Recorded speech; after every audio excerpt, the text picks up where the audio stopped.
Hello, everybody. Welcome to Goldenlite Talks Academy, our learning lab. And I have a giant smile because I'm really excited to have this show today and to talk with a pioneer in healthcare, but also in rehabs and treatment. And you guys know, those of you who know me, who've followed my career, I've worked in this field for over 20 years now, and I built TTC College, which is a state of the art college that brings in people who are looking to become drug counselors. And I think in the last 20 years, some of the things that I've learned is drug rehabilitation is important for everyone. It's not something that is just for people who are poor or just for people who are rich, but everyone who is suffering with this drug issue or with alcoholism, they need a place where they can be at home, where people understand them, where they'll be challenged, and it's a big need. And so what I try to do is make sure that we open the gates, that everybody can be healed, everyone can enter a treatment center that looks like them, that understands their backgrounds, and that we have counselors that also come from different backgrounds. Now, I've worked in many different areas. I've worked in community mental health and drug treatment. I've worked in the juvenile justice system with drug treatment. And most recently, I've worked with a large nonprofit, one of the biggest in drug treatment. And I remember maybe 10 years or so ago, I had a great opportunity to work in Malibu. And for those of you who follow drug treatment, you understand that in the 40s and before the 40s, a lot of the work that was done in drug treatment followed the Minnesota model. And, that was a 12-step, highly structured, group based approach. And a lot of people went through the Minnesota model. I think about icons like Billie Holiday and people who went to rehab. That was just a little bit different. The medications that were being used were a little bit different. Methadone was the really big one back then, and it's still around. But there's other medications that have been used since then. But I enjoyed my time in Malibu because it gave me a different perspective. I got to work with some celebrities. I got to work with, people who come from different countries. But I never really thought about the Malibu model related to substance use. And as I continued to move forward, I realized that there wasn't just the one that I worked at, there were a whole bunch of them. And you'll hear about Betty Ford, you'll hear about Cliffside and Passages and a whole bunch of different treatment centers. Sometimes they get a bad rap. Sometimes people will say, this was a great opportunity for me. I felt like this was in the space that I've been in before.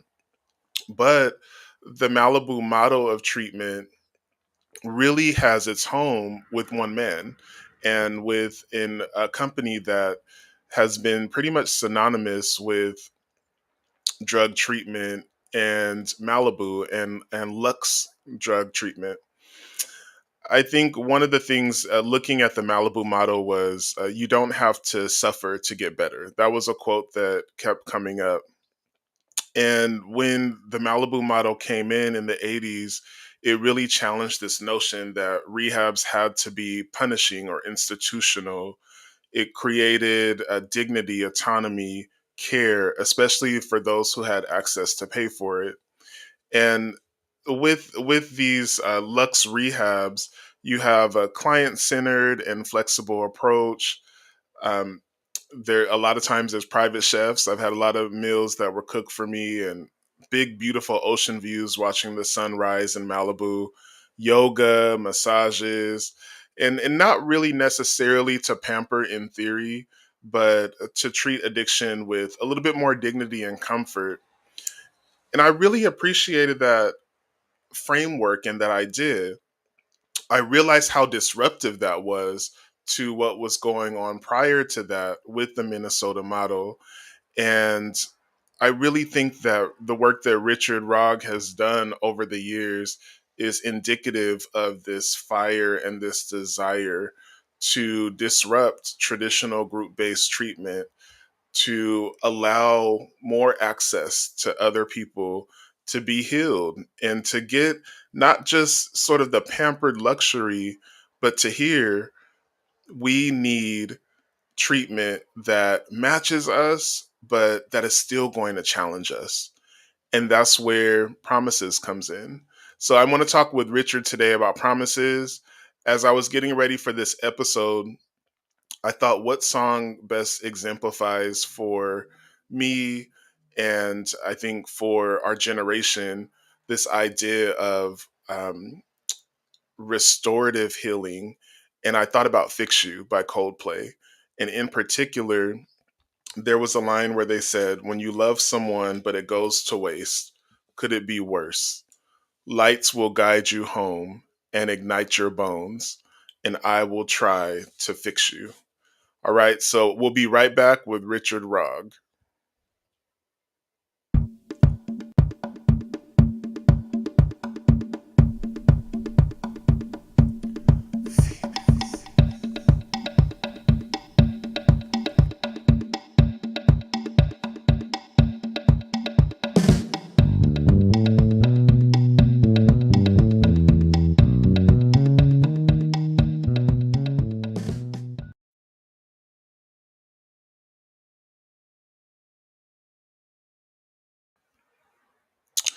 All right, Richard Rogg. He made healing iconic before it was a hashtag. This is before, for all of my Gen Z, this is before we had Facebook, Instagram, before we had LinkedIn, all of this. He made healing iconic before it was a hashtag. In 1989, Richard founded Promises Treatment Centers, the pioneer of upscale holistic rehabs. And he started in real estate, but followed a spiritual calling to help people heal. Richard designed the Malibu's first truly luxury centered recovery environment. And he's also the co founder of Miriam's House, a sanctuary for mothers and children in recovery, and now serves as a strategic advisor, a legacy builder in the world of recovery. He's an author. He's a big mentor for a lot of people. We have a very close friend of both of ours. And I just really respect the work that he does as a leader. So I'm excited to bring in Richard. Everybody give the virtual hand clap. And Richard, welcome to Golden Thank Light you. Academy. Thank you for that beautiful introduction. Um, what should I talk about first? Well, I think the reason that Promises Malibu got so successful was Promises West LA was there first, and That's right. it really created a foundation for the new program up in Malibu. At first, I was very kind of cautious about blending the two types of programs. Then I realized people that had a lot of money needed a place to feel comfortable too, and they needed that environment. And a lot of the people there, it was much less environment, much less fancy than the way they were living. Yeah. But it was a place in Malibu, so they liked it. So, Richard, when you first started your first rehab, that was in West LA. That's correct. Okay. Tell us about how you came to that moment to decide to open. How I came to that moment. Well, a friend of mine, a dear friend who passed away 12 years ago, Steve Chadoff, was a big influence in my life in the sense he told me he got a job. We both got sober in '83, and he told me to just open a woman's house in Venice. And I had a house left from my debacle of losing everything on not Altair Place, Noita Place, just east of Lincoln, and we turned it into a woman's house. And my wife at the time, Ann Behringer, ran it, and it became a very profitable, very quickly, filled up very quickly with women who needed that place to stay after they got out of a hospital, Yeah. which was the only type of real treatment at that time in '85, '86. So that was 85, 86. And were you focusing on people who were like celebrities? Are these No, politicians or not just at all. everybody? That happened when we moved up to Malibu inadvertently. All the referral sources I had in West LA became referral sources up in Malibu. And I knew they would always have one or two patients that would need a place like that in Malibu. Okay. And there So wasn't a place like that at the time. and that's what I'm thinking about is the landscape. Can you talk about what it was like in LA for drug treatment in the early 80s? What it was like was you would go to a hospital, you get 30, 28 days of treatment from the insurance company. That would cost about, excuse me, $40,000. And we opened the place in West LA for $5,000 where you got 90 days of rehab. And I felt very good about that. Wow. Felt very good about it. So they really got to see something that was a little bit different. It wasn't so institutionalized. It was like being at home. Exactly. It was like treatment through transition. Treatment through transition was our calling.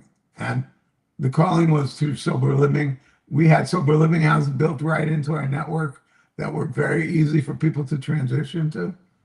I always wanted people to feel comfortable coming back to extend their stay. And the sober living houses really were lost leaders for us in terms of finances because people would relapse there and they come back into treatment. And we would be able to help them a second and third time, hopefully. I love that model. So it was you sort of had this wide span of programs where you hit them at this house, but then if they needed treatment again, they can go back into treatment with you. Exactly. Exactly. Got you. Now, when you decided to do Malibu, how did that happen for you from West LA?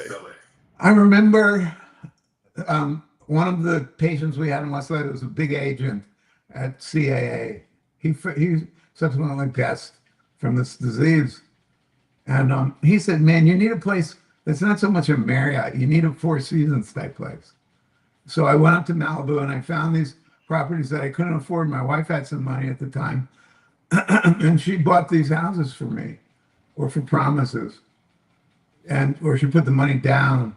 I could never have afforded it. And because I wasn't really making much money in West LA. I wasn't even paying myself. I was just keeping the scraps that were left over. So then in Malibu, it just kind of grew like that. It just grew organically, very organically. And Big Rock was a very beautiful area. It still is, even though it's burned down a lot. It's very sad to me that those houses are gone. But we had insurance, so it was okay. I can But imagine with the I think a lot of people who don't live in LA, they may not know that uh, the fires actually hit Malibu in a big time, devastating way. big time. And so all of our Malibu facilities were at risk. Some of them burned down. Yeah, we had a facility renting our facility. Cliffside was renting it at this point, and they had to leave. They only had six patients, but they had to leave anyway. The whole thing burned. And anyway, I'm not going to rebuild it. That's a whole nother issue. That's a whole nother story. Yeah. But we got, we really hit it at the right time, just very, very organically, and it happened extremely serendipitously. That I knew that these referral sources we had would have patients that would want to come up and spend the kind of money.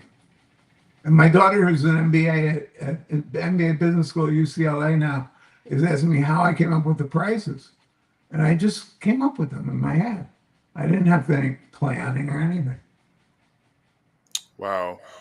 Well, let me ask you, what when you were coming up with the Malibu model with promises, what was your original vision for promises?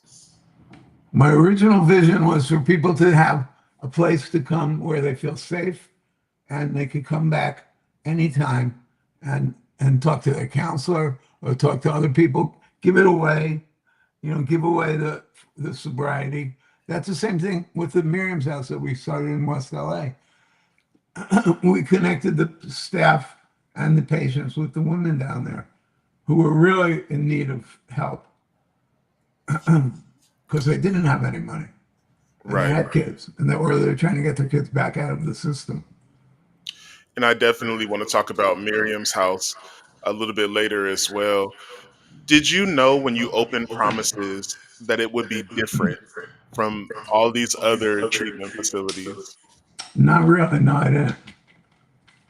I did not.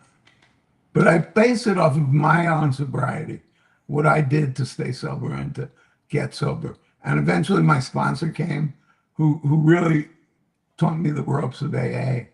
And he became a teacher there. I knew a lot of people in West LA. Okay, got you. And was acupuncture, yoga, was that always a part of Promises, or was that something you brought in later? Something I brought in later. My wife, my present wife, is an acupuncturist, so she worked there. And we had yoga from the beginning and equine therapy. Equine assisted therapy is very powerful. I'm seeing that a lot now in Pasadena and in other rehab centers where they're using that. Did you see that in other rehabs when you were opening Promises, or do you feel like this was something unique that you did? It was something unique. There were a couple of high-end treatments. There was one that I visited that was dying on the vine because they had no business. And I knew that I could get business up there Wow. because they're so close to LA. It's only a mile north of Topanga, Big Rock. Which is another beautiful area. And I used Yeah, to it live is. in Woodland Hills. Yeah. Okay, so you create Promises. It has this new flair to it. And I'm wondering for you, how did the rest of the industry respond to you at that time?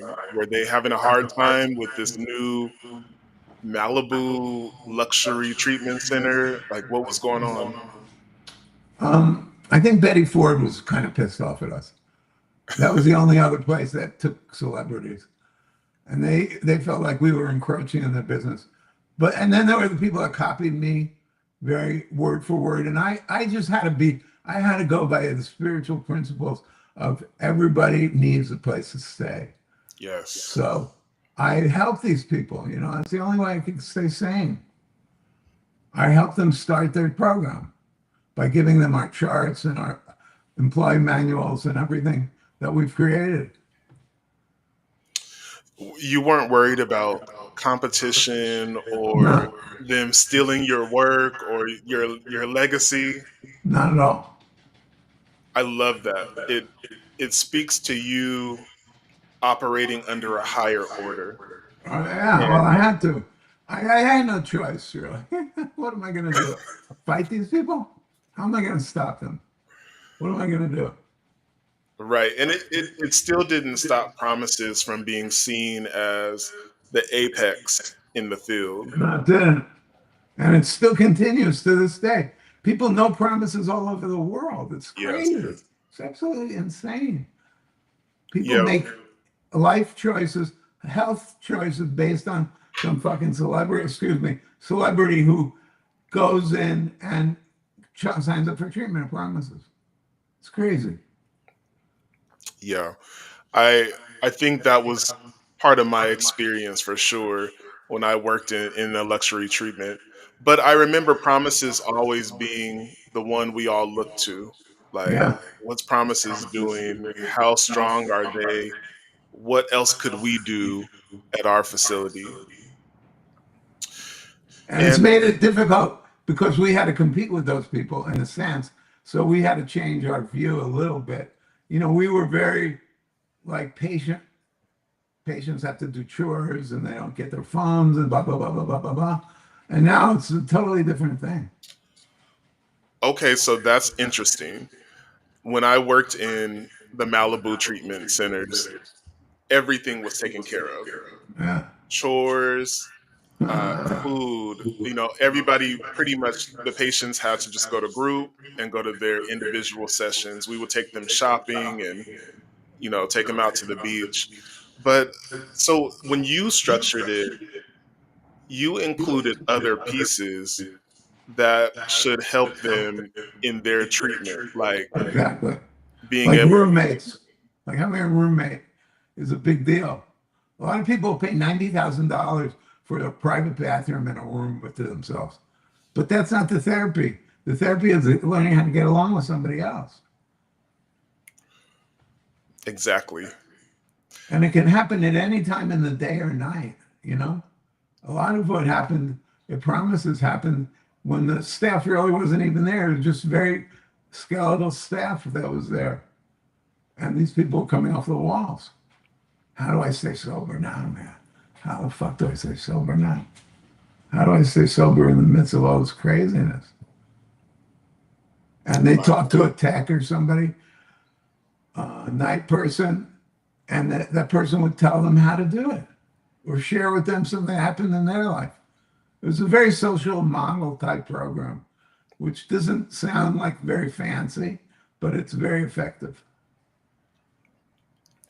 I can totally see that. I think my experience in the Malibu model was I had patients, I worked the night shift, and I had patients who would work throughout, they would be up at 3 a.m. because they were detoxing. And it would give me a chance to take them on the patio and sit down with them and just talk and to listen to them. And they would cry and they would talk about how painful detox was. And so I would love to see more of Yeah, that. yeah, definitely. I agree completely. I had some great mentors. Ken Shomo, the founder of the Claire Foundation, was really my mentor. He was the one who was always telling me social model, social model, social model.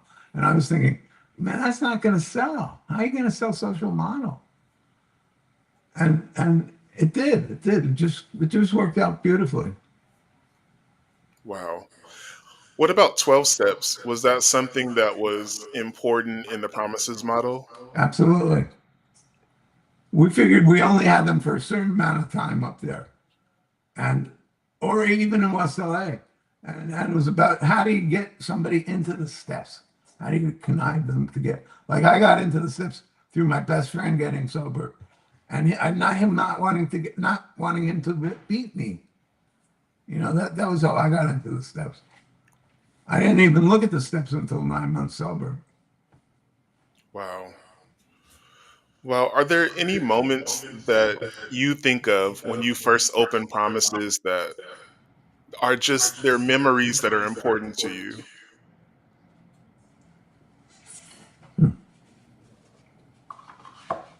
When I bought my first nice car, Okay. driving it down that driveway, fuck these people. I don't care if you have an attitude about me. So what? I'm driving this Nissan 300ZX, and I love it. It's my car. That was a big deal. And that was when I started paying myself too. Hmm. And what you have to do, you have to take care of yourself. That's what my book is about. Really, it was about creating wealth on your spiritual journey. And how you learned about money and what money is and the whole thing to you. So Let's talk about that for a it's an second. energy. It's an energy. And there's so much of it floating around in the air right now. As we speak, there are billions of dollars going through us, being wired everywhere. It's crazy. It's really crazy. I want to talk about your book for a second. The name of it is Flipped and it's coming out. So I wanted to hear from you. What is it about? Well, Flipped will be about what happened since I sold the business in LA. And Flip is just flip and flipped are two different words. But Flipped is a new book that I'm thinking of coming out with. And it's going to talk about my life after the sale. of the business. I love that. What are you hoping that people will get from it? That's a good question. More acceptance about their own views about money, the ability to live with a certain amount of money and no more, and how to stay honest with yourself about money. I think that's a big question because people tend to devalue themselves a lot. That's what I found anyway. Absolutely. Absolutely. You know, I think one, so I'm definitely going to read your book because I want to make sure that I value myself fully with money. But I'm wondering for you, Richard, you've had a lot of powerful initiatives over the years. Which projects are you the most proud of? And not just all of your facilities. You did more than just promises. You've written, you've had companies, and you've mentored people. What are you the most proud of? I think I'm the most proud of my children, to tell you the truth. The way they've accepted the world for what it is and the way they've stepped into the world. They're 35, no, they're 31, 27, and 45 years old. And they're Wow. all very happy and successful in good relationships. And good relationships, I mean people that love them. Yeah. And they're not addicts, really. My daughter might be, the youngest one might be, I don't know. But she was the one I was going to leave the business to if I ever kept it that long. Wow. And you've retired from I did. promises and from the rehab world. What made that decision for you? Well, I fired my executive director because I caught her stealing from me. And I Oh no. realized I didn't want to run this business anymore. I didn't want to keep growing it. It had gotten too big to grow. And I got a book sent to me called what was it? The Right something by a guy named something Right. It was about selling your business. It was about you bought your business at the price you think it's worth if you don't sell it. And I didn't want to buy it. Hmm. So I sold it. I remember giving a check to a what do you call them? Bankers, these Like a realtors. They're like realtors. They make a percentage of your business. And I gave okay. them a check to to show that I was serious. And I gave them that check, and I went, "Fuck, I'm really selling this thing." It was like two things. It was like we're doing two things at once. It's like selling a business and running a business at the same time. Wow. So your kids are really important. I love that. Now the other thing you did was you created or co-created Miriam's house. So I had questions about that, and what was that like? What impact do you think Miriam's house made? Well, I think Miriam's house was it was something that I always wanted to do, give back to mothers and children. Because, when my first wife left this country with our son when he was a few years old, it was devastating to me. I was newly sober. I didn't know what I was going to kill her, work the steps, or I was going to surrender, really surrender. So I worked the steps and surrendered. I didn't kill her. She was living here now. She's a therapist. She went through promises. She's 20 years sober. It's fantastic. Wow. So I knew I wanted to do something that would help women and children together because you get more bang for your buck that way. Even the kids. But then I saw these women going back with the same kind of man, and it was so hard for me. It's just very difficult. I wanted to harvest all their eggs and sell them. I wasn't a popular guy in the boardroom meeting. I'll tell you that. I was not I can popular. imagine. Yeah, I wasn't popular. So what? Did you, in thinking about that, did you have relationships with people outside of the luxury rehab and treatment world? like the people who work in community health or politicians, the county, the state. Nah, not really. There are just too many people. I don't really do that. Basically, I don't like people, and that's the thing. People always ask me, why do you do this? What got you so motivated to do this? And it was better than working. I was pretty much unemployable. So I just kind of fell into doing this. Yeah, you had you needed something else. You needed a different setting. Yeah. And I get that being unemployable. Sometimes I'm like, I don't know if people want to work with me fully. Um, Now we've in our generation have glamorized recovery. We've made it. I watch the commercials all the time, and it feels like we've forgotten that people are still suffering in silence. They are. I wonder from you, what do you think is missing today? Well, what I think is missing is what's missing from treatment. Yeah. I think a really good place for elderly people to go. Mm. I think a really good place for the elderly.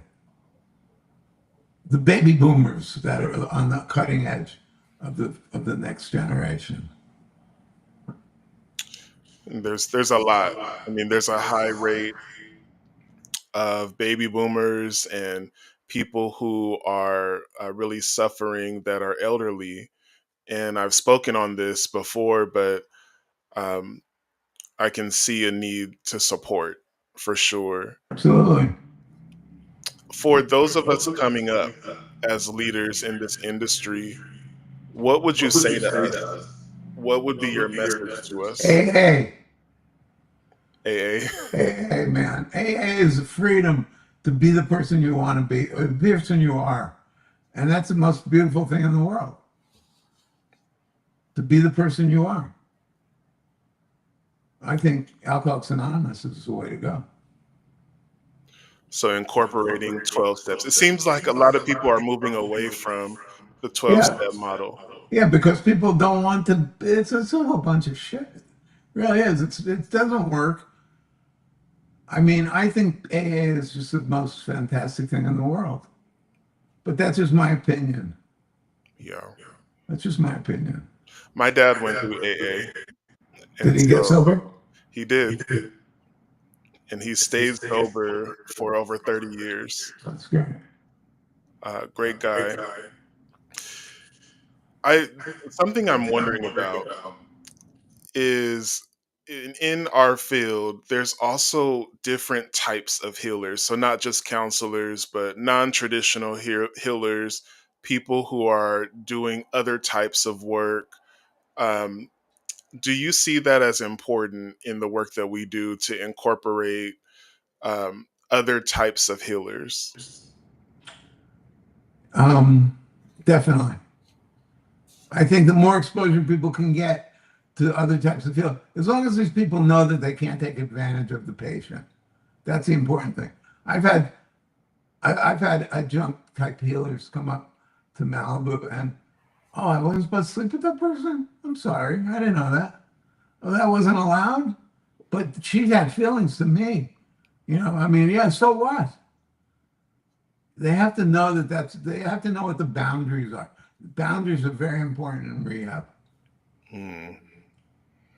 What are some of the big boundaries that you see that almost don't exist anymore? Financial, financial. Wow. People come up and they want to start a business. They do the math, they think the math is real simple, and they think it's very easy to make a treatment center. And it's Right. not. That's that really inspires me. This is sacred work. I think a lot of us who lead in this healing space, we feel called to it. I feel called by God to be a healer. And so I don't look at it as a means to make money. I mean, that will come, but it's really about impacting the people that need us the most and that are suffering. I mean, I remember seeing those patients even in Malibu, and I've never seen a human being in pain like that when they're detoxing from opioids or alcohol. And I just have so much compassion for them. Oh yeah, definitely. How do you balance that though? You know, when I you're a go to meetings. businessman. I go to a lot of meetings. I went to a lot of meetings when I worked in rehab, and I go to a lot of meetings still. Not as many as I was going to. I'm a long time sober guy, so it's not really. I go to 4 or 5 meetings. I was in a Zoom meeting this morning where the camera. I consider it a meeting when I keep the camera on. Yeah. Otherwise, it's not really a meeting. It's just I'm listening to a radio station. Well, it's kind of cool that you can do Zoom AA meetings now. When back Yeah, in the day, I mean, you that's had to be right. in there with your coffee. You did. You had to be in there, baby. Coffee and cigarettes. Richard, what do you hope your life means to the world? What do you want your legacy to be? How do you want to be remembered here? Oh boy, I knew you were going to ask that question. I don't really know. I'm not a big legacy guy. I think he helped this person. He when people tell me I saved their lives, I don't agree with it at all. I think it's bullshit. I do not agree with them. But I think the legacy is more of a feeling that I get sometimes. A feeling. It's a feeling. Really. A Hmm. feeling. What does it feel like? It feels good. Feels good. Feels good for me and it feels good for the person I'm working with. I'm working with a new guy this morning. I called. He wasn't there. But I called, you know. I think one of the things that I respect so much about you is you're not detached from the world. You know, people do these great things and then you never see them again. But you're out here mentoring people. Yeah. Is that a part of your recovery, or do you think that's just who you are? I think it's probably who I am that was made evident to me by my recovery. Wow. Helping people, whether it's in a meeting or it's on the corner somewhere. You just have to be of service. Being of service. This is That's the what we key. teach at Golden Global. We teach our leaders, don't just make money, provide a service to the world. Do something that's going to help the next generation or the person next to you. Absolutely. Oh man, I love hearing that. Let me just ask you a couple things. Do you have a moment that made you question everything You mean in terms of work? in work or in life? These are just my rapid fire reflection questions. Question everything. Not necessarily. No, no, I would say no. I don't have that moment. Okay. Tell us if there's a leader that you admire or that you've always admired. A leader. I admired Ken Shulno a lot. I admired my sponsor a lot because he was the kind of guy you would go hang out with him. You always come away feeling better, no matter what. You just feel better. You felt better about yourself, about the world, about everything. And Wow. he was a great guy. I love that. Shout out to you, Ken. And what what's one lesson that you hope every healer or business leader in healthcare learns? To be of service to the person in front of them, to help them do whatever they need done for free and for fun. That's it, for free and for fun. And the money comes. Money comes for when you're working that way. Money comes. Well, Richard, I want to say thank you so much for your service and I know a lot of times in this field, you hear "Thank you, I feel like you saved my life," but you've also opened the door for so many of us who are trying to step into your shoes and who are trying to disrupt the system and do something to meet people where they are. And you have a light in you that's really important in this world. So I'm just grateful that you were able to come on to Thank Golden you, Light James. today, Thank and you so much. appreciate you. Thank you. Alrighty. Appreciate it. Okay, everybody. So that was Richard Rogg. What an incredible conversation. I think I got chills throughout my whole body as I was talking to him because, it's those moments you realize that you're talking to a legend, you're talking to living history. And some of the things that he said that stood out to me were we really need the social model in treatment. And so, for anybody watching this that's in treatment, think about how the social model is really important. I remember those patients being in a bed by themselves or in a back house by themselves. And I always wondered, I wonder how you feel alone while you're going through this. And then everybody needs a place to stay. I thought that that was pretty profound. But I think the most profound thing that I'm going to take from Richard is this idea that we need to be of service. And as leaders, if we can do that, then we're on track. So listen, the goal was never rehab. It was always about restoration. And as we move forward, I want you guys to remember Richard didn't just build a rehab or rehabs, but he built sanctuaries. He incorporated horses and yoga and things that others may have done, but they didn't do them as well. And they didn't do them in a model called the Malibu model. He really made a blueprint for what it means to center humanity in relationship and healing. Um, I want this conversation to remind you that healing isn't about punishment, it's about dignity, love, and restoration. So I encourage you guys to share this story, to lift up Richard's name, his legacy, even though he said, he doesn't want to answer that question. We answer it for him and we say thank you. And look out for his book to come. And I will definitely be putting that up on my pages. And to all of you who are out here starting your own rehabs, starting your own companies, think about why you're doing it. And remember that it's the people first. If you need support, call me, hit up Golden Global Enterprises. We'll help you with that. But until next week, I want to leave you with the words of Coldplay that opened this episode. Lights will guide you home and ignite your bones, and I will try to fix you. God bless you all. Be healed, be safe, and love yourselves and each other.